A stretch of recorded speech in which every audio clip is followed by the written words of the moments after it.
जय श्री कृष्णा। राधे राधे। आज की यह वीडियो आने वाले सनातन धर्म के त्योहार जन्माष्टमी के विषय में है। मैं सभी सनातनी भाइयों और बहनों को जन्माष्टमी की बधाई देता हूं। दोस्तों, कई हजार सालों पश्चात 7 सितंबर 2023 को बहुत ही दुर्लभ और अद्भुत संयोग बनने जा रहा है, क्योंकि इस दिन जन्माष्टमी का पावन पर्व पड़ रहा है। दोस्तों, इस दिन राजयोग, अमृत सिद्धि योग, साथ ही धन लक्ष्मी योग जैसे कई सारे योग बन रहे हैं और इस समय भगवान कृष्ण सबसे अधिक प्रसन्न होते हैं। यानी आप भगवान से इस दिन जो भी मांग लें, वह आपकी हर इच्छा भगवान कृष्ण शीघ्र ही पूरी कर देंगे। वहीं दोस्तों, कृष्ण भगवान को प्रसन्न करने के लिए जन्माष्टमी पर कुछ खास उपाय जरूर करने चाहिए, जो कि आपकी किस्मत बदल सकते हैं और आपको मालामाल बना सकते हैं। दोस्तों, यदि आप भी अपने जीवन में भगवान कृष्ण की कृपा पाना चाहते हैं तो इस वीडियो को लाइक करके कमेंट में राधा कृष्ण लिखना ना भूलें। दोस्तों, आज की इस बेहद ही सुंदर वीडियो में आपसे बात करेंगे कृष्ण जन्माष्टमी वर्ष 2023 में कब मनाई जाएगी, किस दिन आप जन्माष्टमी का व्रत रखेंगे और कृष्ण जन्माष्टमी की पूजा का शुभ मुहूर्त क्या रहेगा।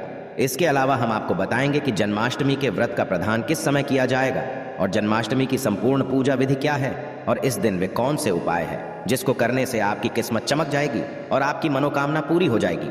दोस्तों, यह पर्व भगवान श्री कृष्ण जी के जन्मोत्सव के रूप में मनाया जाता है। भगवान श्री कृष्ण का भादु मास के कृष्ण पक्ष की अष्टमी तिथि को रोहिणी नक्षत्र में हुआ था और उनके जन्म के दिन को आज भी काफी धूमधाम से मनाया जाता है।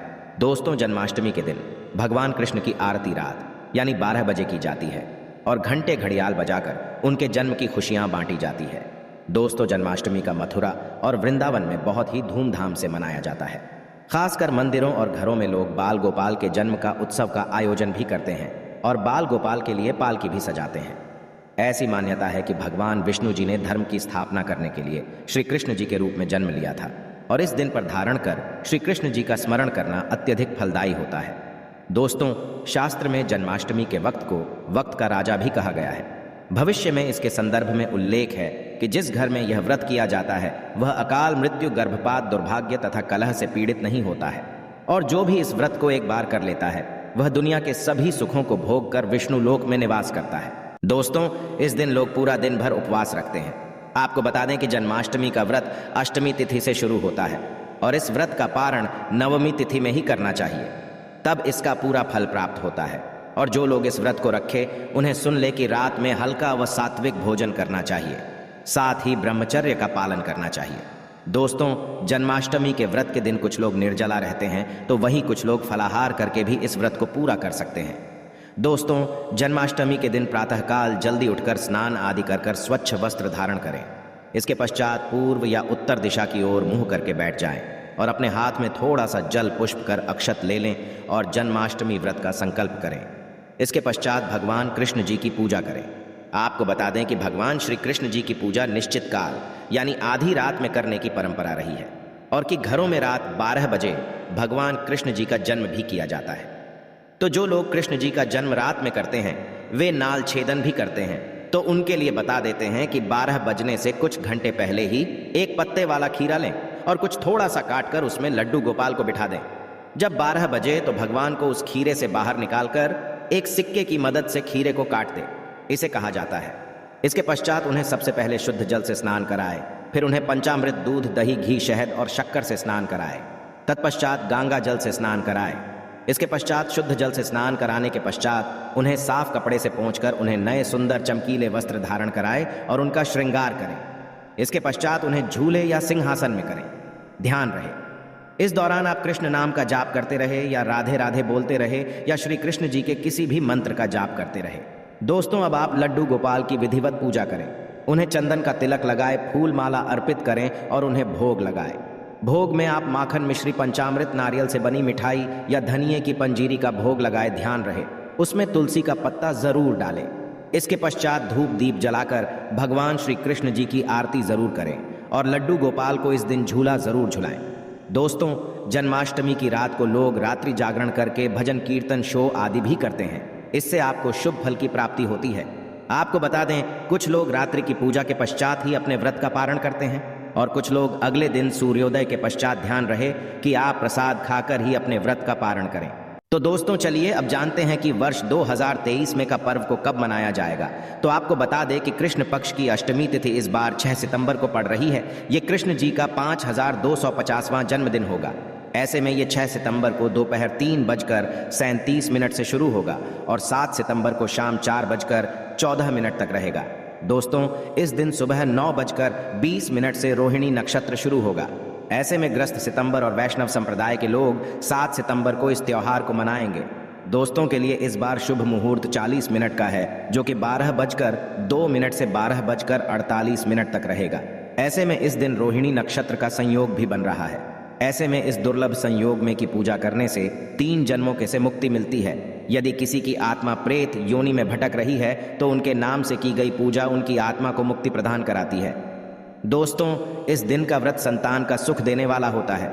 ऐसे में इस बार का व्रत करना ना भूलें। साथ ही जो इस व्रत को शुरू करना चाहते हैं, इस बार उनके लिए सबसे अच्छा मौका है भगवान श्री कृष्ण की कृपा पाने के लिए। ऐसे में फिर आप भी इस व्रत को शुरू कर सकते। तो दोस्तों चलिए अब जानते हैं जन्माष्टमी के व्रत कथा, जिसको पढ़ने या सुनने मात्र से ही सभी लोगों के सारे पाप धूल जाते हैं और सभी मनोकामनाएं पूरी हो जाती हैं। दोस्तों, स्कंद पुराण के मुताबिक यदुवंश के राजा उग्रसेन का राज चलता था।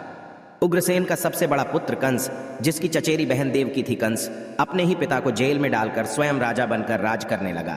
पर दूसरी ओर कश्यप ऋषि का जन्म राजा सुरसेन के पुत्र के रूप में वासुदेव का जन्म हुआ, जो कि आगे चलकर वासुदेव का विवाह देवकी से संपन्न हुआ। और देवकी को विदा करने के दौरान एक आकाशवाणी होती है, हे कंस, आज जिस बहन को इतने प्यार से विदा कर रहा है, कल उसी का 8वां पुत्र तुम्हारी मौत का कारण बनेगा। ऐसा सुनते ही कंस देवकी को मारने के लिए हावी हो गया, पर सैनिकों और वासुदेव के वचनों ने ऐसा होने से बचा लिया। वासुदेव सत्यवादी थे। उन्होंने कंस को वचन कि वह अपना 8वां पुत्र उसे सौंप देंगे। दोस्तों, वासुदेव जी की बात मानते हुए कंस ने उन दोनों को बंदी बनाने का निर्णय ले लिया और उनके पास पहरेदार लगा दिए। इसके पश्चात कंस ने देवकी के सारे संतानों को मारने का प्रण कर लिया।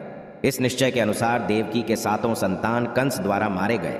इसके पश्चात देवकी के 8वें पुत्र का जन्म हुआ। भाद्रपद मास के कृष्ण पक्ष की अष्टमी तिथि को रोहिणी नक्षत्र के दौरान मध्य रात्रि में भगवान श्री कृष्ण का जन्म हुआ था। बालक जन्म लेते ही जेल की कोठरी प्रकाशमय हो गई। साथ ही एक आकाशवाणी सुनाई दी कि तुम बालक को गोकुल में रह रहे नंद बाबा के यहाँ छोड़ आओ, वहां एक कन्या का जन्म हुआ है, उसे तुम यहाँ ले आओ। ऐसे सुनते ही वासुदेव की हथकड़ियां खुल गई और वह तुरंत एक टोकरी में श्री कृष्ण को रखकर इसे माथे पर लादे गोकुल की ओर निकल पड़े। रास्ते में यमुना नदी बाल कृष्ण के चरणों को स्पर्श करने के लिए उफान पर आ गई। फिर चरण स्पर्श करते हुए पूर्ण शांत पड़ गई। फिर इसके पश्चात वासुदेव ने अपने पुत्र को यशोदा मैया के बगल में सुलाकर वहां से कन्या लेकर वापस कारागार लौट आए। तत्पश्चात जेल के दरवाजे अपने आप बंद हो गए। उनके हाथों में फिर से हथकड़ी लग गई। इसके पश्चात सारे पहरेदार भी उठ गए और कन्या के रोने की आवाज आने लगी। सूचना मिलते ही इन्हें कारागार से कन्या को लाया और उसे मारने की प्रयास की, लेकिन वह आकाश में उड़ गई और बोली, अरे मूर्ख, मुझे मारने से क्या होगा? तुझे मारने वाला पैदा हो चुका है। यह बात सुन कृष्ण का पता लगाकर उसे मारने का खूब प्रयास किया। आज्ञा देते हुए राक्षस भी भेजे, लेकिन कृष्ण को कोई नहीं मार सका। अंत में श्री कृष्ण ने कंस का वध किया और उग्रसेन को पुनः राजा बना दिया गया। और इस प्रकार श्री कृष्ण जन्माष्टमी की व्रत कथा पूरी होती है।